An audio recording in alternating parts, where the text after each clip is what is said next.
Hannibal. Why did he go on that march? Why did he go on that arduous long trek that took him over the Alps rather than, say, taking some ships and just sailing to Italy? I've seen this question asked in a few places, so I thought I'll give a go at answering it. To begin with, let's orientate ourselves. Some of you might be looking at this and thinking, why was he traveling from southeast modern-day Spain? Well, that's because that's where he built up his, what essentially was like a mini kingdom type thing. Hannibal had moved there with his father when he was around 9, and his father had been a very capable general. Hannibal had learned a great deal. He'd taken it on as well. So this is where he learned how to incorporate different tribes, because the Iberian tribes weren't always that friendly with each other. He learned diplomacy. He learned all the sorts of skills that he would then apply at great cost to the Romans. And he leaves here around sort of the early summer, it's thought, 218 BC, with a number that's been debated. So you might read that there's 100,000 or so.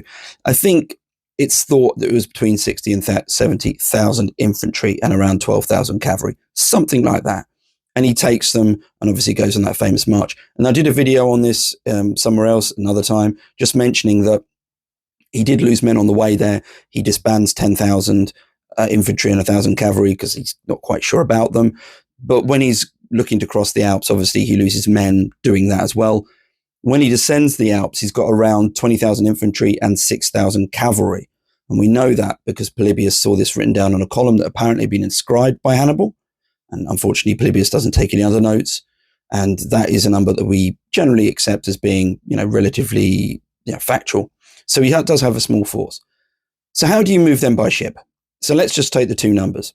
So if we take the bottom end, say 60,000 infantry, we do have reference that Polybius gives us of a movement of men into Sicily. And this was during the First Punic War. And the Carthaginians apparently moved, and it worked out to around 200 men per ship. So if we take that, 200 men per ship, okay, and you break that down, well, that's 100 ships, if you're looking at the low end figure, just infantry. The top end figure, or say 60,000, you're looking at 300 ships. That's a lot of ships just for infantry, not for supplies, not for cavalry. So you can go perhaps double that if you wanted to think how many you need in total.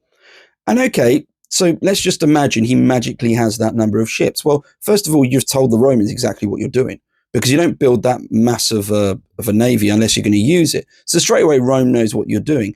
And that's a really dangerous thing, because Rome has naval superiority.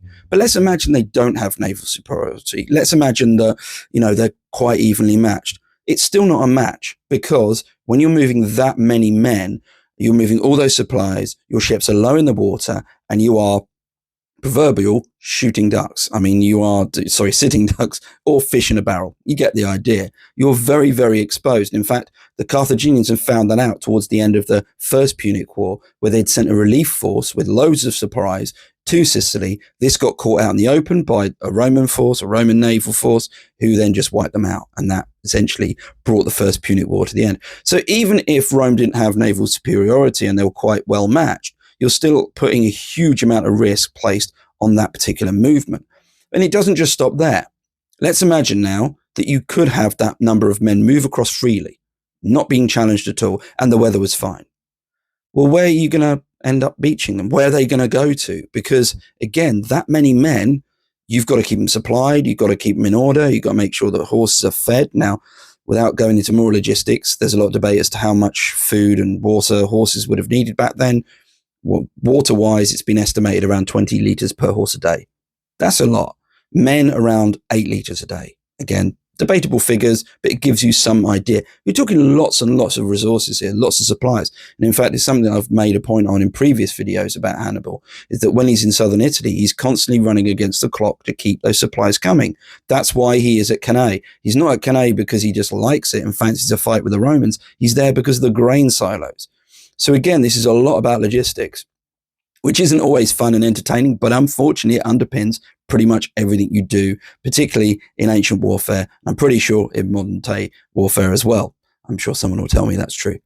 In any case, these are many reasons as to why Hannibal just simply wasn't able to move that many men that way, i.e. through a naval force. This is why he also chooses to go via an overland route. And it also gives a bit more of what plays into his strategy, because of course, prior to moving out, he's actually making contact with those tribes, the Celtic tribes in the north of Italy, to get them on side. So when he lands there, or so we say arrives, he descends those Alps, he's able to meet them on relatively good terms. He's not right pickings just yet. Though obviously he does have to prove himself, which is why he wants that quick battle that he gets at Trebia in December of 218 BC. Anyway, hope I've not gone on too much there, and that gives you some of the rationale as to why Hannibal never had the sea or naval route as an opportunity to, well, technically invade Italy.